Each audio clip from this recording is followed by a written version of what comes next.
Lomas Verdes house by Kike Martinez plus Marcos Martinez in CAAPUCÚ, Paraguay. 130 kilometers from the metropolitan area of Asunción, this house is located on a farm with sparse vegetation, located on a hill at the edge of the mountain, in the middle of the meadow.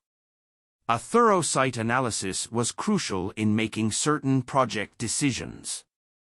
Factors such as limited rainfall, the absence of a piped water supply, rocky soil, strong winds, and the considerable distance from both the capital and the nearest town, located approximately 30 kilometers away, led to the decision to employ local labor to support the local economy, adopting a wet construction system.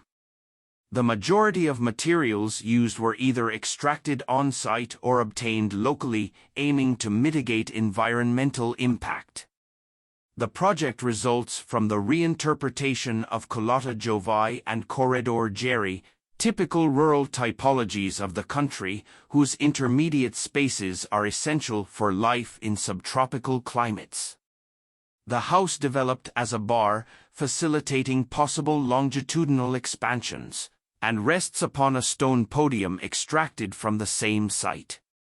Services are positioned to the west to mitigate solar impact, while perimeter galleries and a wooden sunshade protect the interior of the enclosure, and simultaneously form the main space of the house, an intermediate space between the interior and the surrounding nature. The corrugated metal roof, with thermal and acoustic insulation, adopts a single slope to allow for the collection of rainwater directed towards water reservoirs for subsequent reuse.